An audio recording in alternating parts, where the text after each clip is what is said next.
Alhamdulillah. Alhamdulillahi wa kafa. Wa salamun ala ibadihi alladhina istafa amma ba'd. A'udhu billahi minash shaitanir rajim. Bismillahir rahmanir rahim. والذين جاهدوا فينا لنهدينهم سبلنا سبحان ربك رب العزة عما يصفون وسلام على المرسلين والحمد لله رب العالمين اللهم صل على سيدنا محمد وعلى آل سيدنا محمد وبارك وسلم اللهم صل على سيدنا محمد وعلى آل سيدنا محمد وبارك وسلم اللهم صل على سيدنا محمد وعلى آل سيدنا محمد وبارك وسلم. Welcome back to day 13, the viral spirituality bites. Last time we were discussing some of the lessons that one could take from the life of Imam al-Ghazali. And mashallah, he's such an amazing personality, such an amazing scholar, that we could fill multiple sessions with these lessons. And really, I think it would be very beneficial if we were to do that. So, I am in fact taking a little bit of time to actually go through his biography and to take a few lessons before we start some of his works, because I feel that there is a great amount of benefit that can be derived in just studying his biography, let alone his works. So please bear with me as we go through some more lessons that Imam al-Ghazali that we can take from his life. So last time we had mentioned lesson number 1, and then we had started on lesson number 2, which was the idea that one should choose to do things wholeheartedly in order to develop proficiency. And we discussed this idea of why we require proficiency. Number 1 is because Allah subhanahu wa ta'ala requires us to do everything with ihsan. كتب الإحسان على كل شيء, that Allah subhanahu wa ta'ala has decreed that you should do everything well. Right? So in the hadith it comes that if you are to slaughter a goat, then slaughter it well. Even the slaughtering of an animal that is to die has to be done properly. Right? One should not scare the animal by bringing out a knife in front of it before you need to, etc. And you should sharpen the knife, so on and so forth. Another thing that we mentioned was that if we work, we are essentially selling the fact that we are proficient to the people and saying that I am good at this, and therefore you should pay me in order to have me work on your project or your whatever it is. So if you're a professional, you're claiming that you really know what you're doing. For example, if you say you're a dentist, you're a lawyer, you're a doctor, you're an IT professional, or whatever it is that you do, you are trying to collect a salary or some money based on the fact that you know what you're doing. And if you don't know what you're doing, you're essentially lying. And how is one to acquire proficiency? We mentioned a work by Malcolm Gladwell in which he cites Anders Ericsson's research. So his book is called Outliers. A very popular book. And Anders Ericsson he's a famous researcher. He's in Florida, I believe, at the moment. He studied all these people that had attained some degree of proficiency, right? Like Nobel laureates and, musicians and athletes. And, people would say that these people are very talented. And he tried to find some kind of common ground between all of them and say, what does it require for a person to become proficient at what they do and very good at what they do? And he discussed this idea of a 10,000 hours rule, is that it requires 10,000 hours of dedicated and focused practice in order to become proficient at what you do.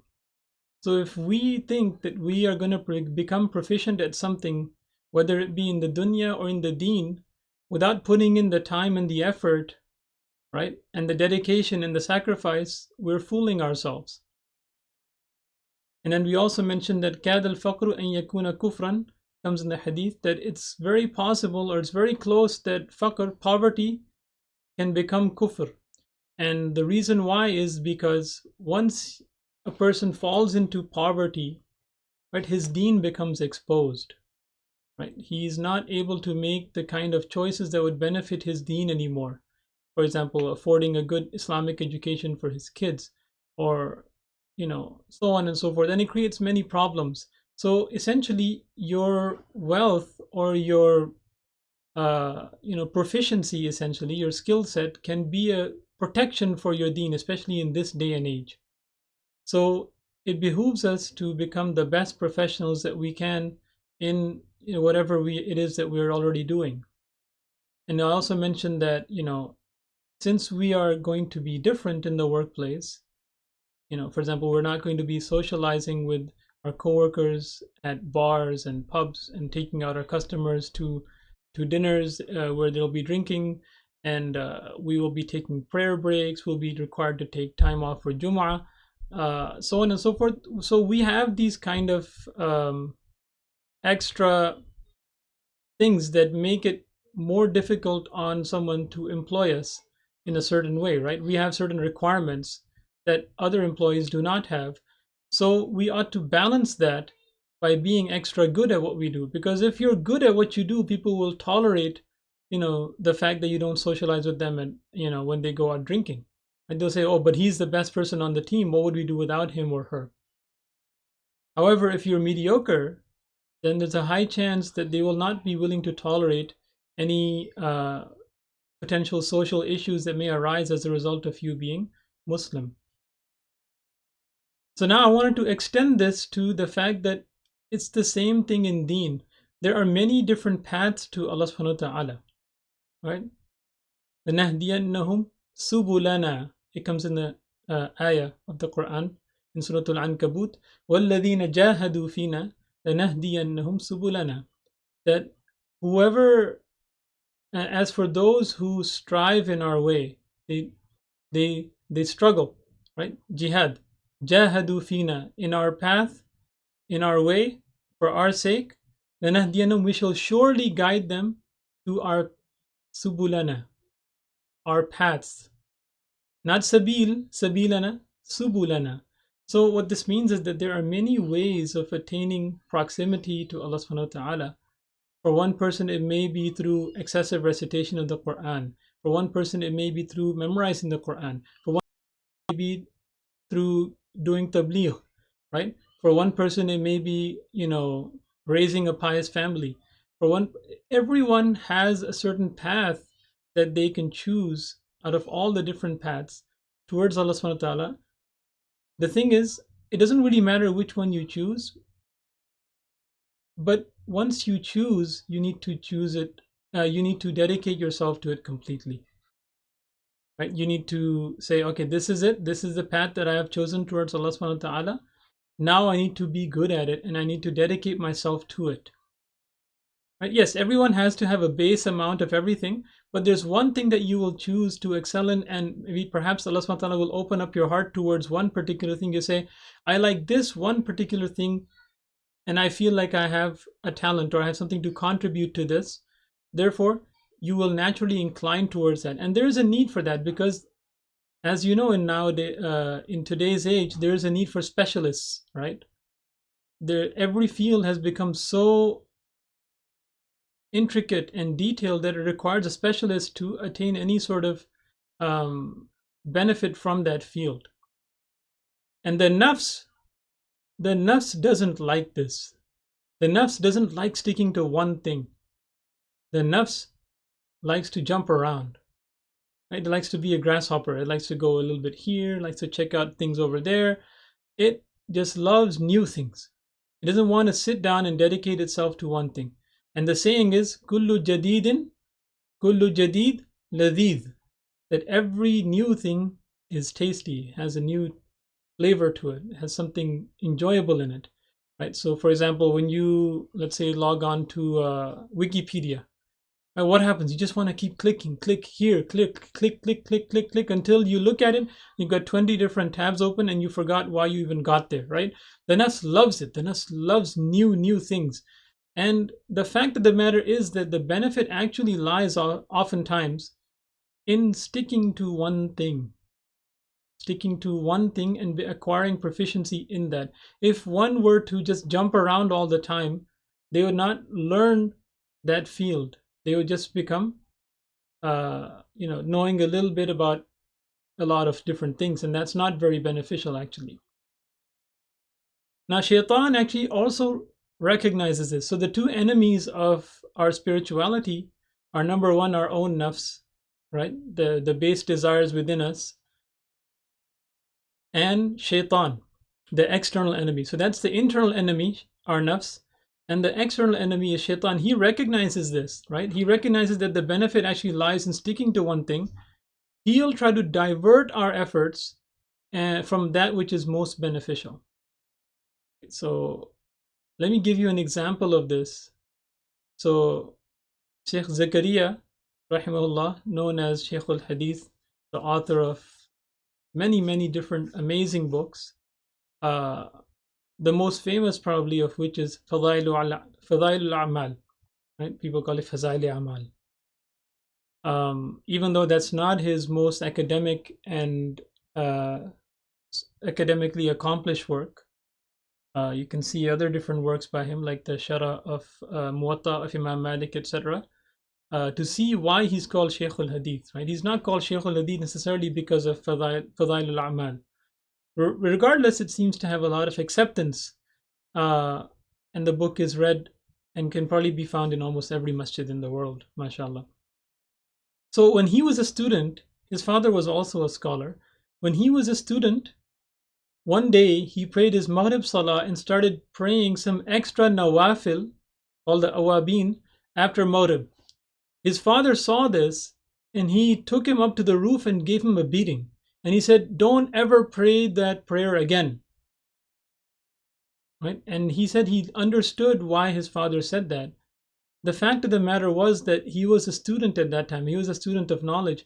And the most benefit that he could attain out of that time period in his life was in studying and studying properly and dedicating himself to studying at that time, not in doing nawafil. And actually, it's more virtuous to engage oneself in studying ilm of deen than to engage oneself in extra nawafil, actually. So, but as a student, he thought, oh, he wasn't so aware of these tricks of shaitan.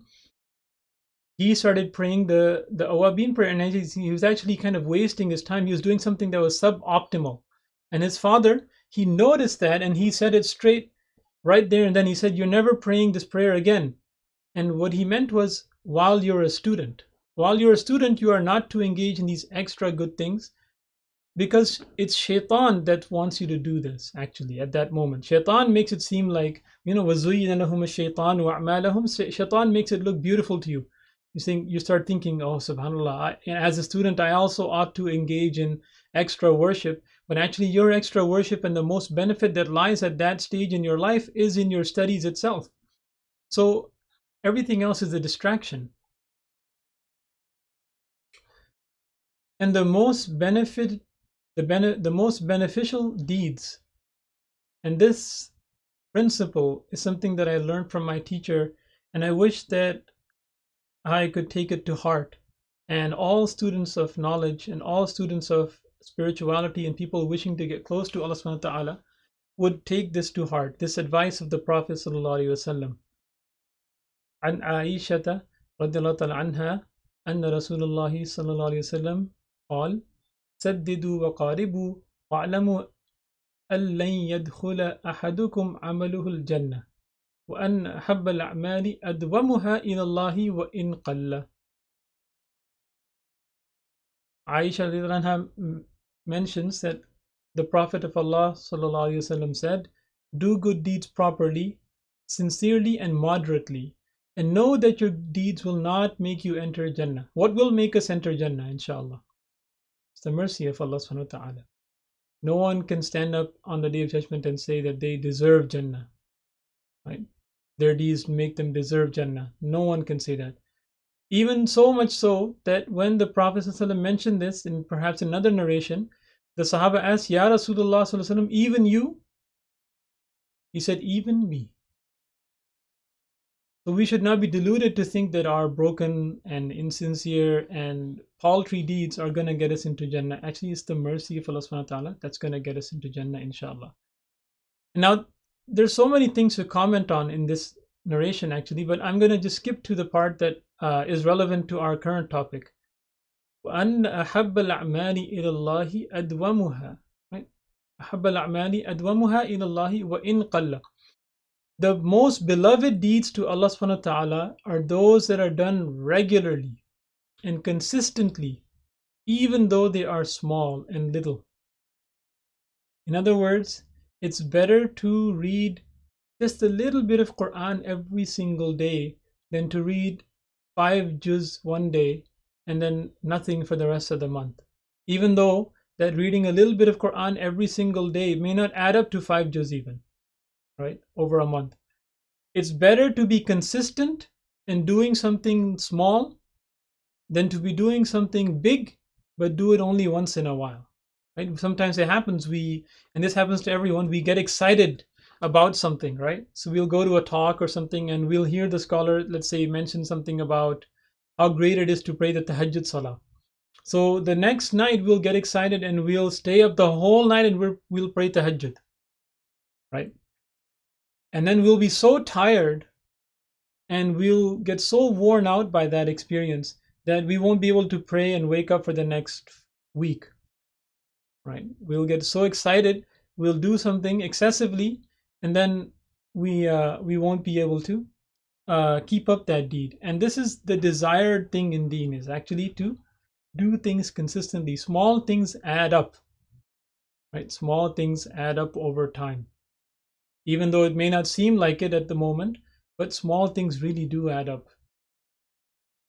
And this really provides a lot of spiritual benefit. For those people that are looking for spiritual benefit, doing small deeds, even though they're small, but consistently, every single day you're doing it, will get you to your goal. There's another beautiful hadith of the Prophet ﷺ mentioned here. Let's see. I think I might have tried to squeeze in too much on the slide, but قال لي رسول الله صلى الله عليه وسلم. Abdullah ibn Amr ibn al-As narrates this hadith. He said, Allah's Messenger ﷺ said to me, have I not been informed that you fast during the day and offer prayers all the night? Abdullah replied, yes, O Allah's Messenger. The Prophet ﷺ said, don't do that. Okay, so he wanted to fast every single day and he wanted to stand up the whole night in prayer. He had that desire of piety in him. Okay, the Prophet ﷺ said, don't do that. Fast for a few days and then give it up for a few days. Offer prayers and also sleep at night, as your body has a right on you, and your wife has a right on you, and your guest has a right on you. Right? So these things that we do, they have a right on us. So our wife has a right on us, right? Our body has a right on us, that we treat it well and we give it the nutrition that it needs. And when the guest comes, we ought to eat with the guest, etc. It is sufficient, and it is sufficient for you to fast 3 days in a month, as the reward of a good deed is multiplied 10 times. So it will be like fasting throughout the year. We've already mentioned this in one of the previous sessions. So I insisted on fasting. Right? I said, I want to do more.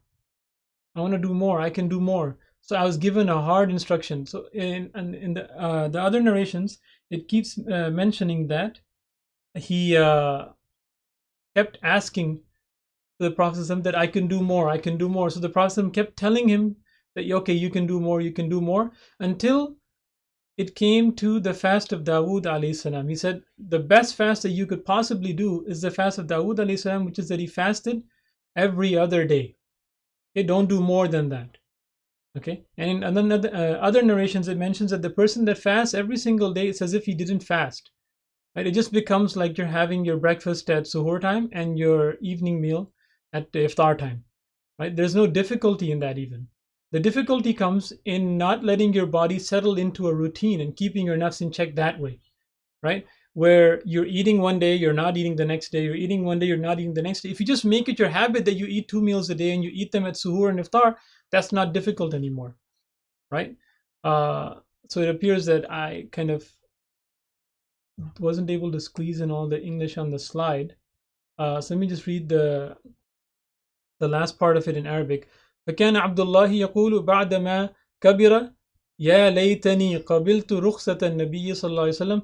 After he became old, right, he used to say, oh, how I wish that I accepted the rukhsa, like the easy ruling that the Prophet ﷺ was telling me to do. He didn't accept it. He started doing Sawm of Dawood, and he wasn't able to keep it up in his old age. He found it very difficult in his old age. He knew that he had to be consistent in this effort, that once he started doing this, he should keep it up. So even in his old age, he tried to keep it up and he found it very difficult. He regretted it. And so we should choose deeds that are easy for us to do on a regular basis. When we're choosing how much to fast or how much to pray, and we should choose something that we know we can do regularly. When we're thinking about how much Quran to read every day, we should choose something that we know we can do regularly. It won't feel burdensome to us, and we'll basically just give up after a while and stop. So on that note, I'd also like to add that it's mashallah the 13th fast of Ramadan, mashallah. And this is usually a time when you see the attendance in the masjid kind of drop off.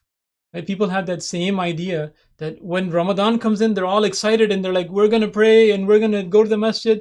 And then after like 10 days or so, people's enthusiasm starts waning and you see the attendance drop. And then you see it pick up like in mashallah near the last 10 days. So don't be like that, right? Be people that are consistent throughout the month. And may Allah Ta'ala grant us istiqamah, may He grant us consistency, may He grant us the ability to do good deeds in a consistent manner. Please make sure you make dua for this needy slave of Allah Subhanahu wa Ta'ala and the Ummah of the Prophet Sallallahu Alaihi Wasallam. Wa akhiru da'wana and alhamdulillahi Rabbil Alameen.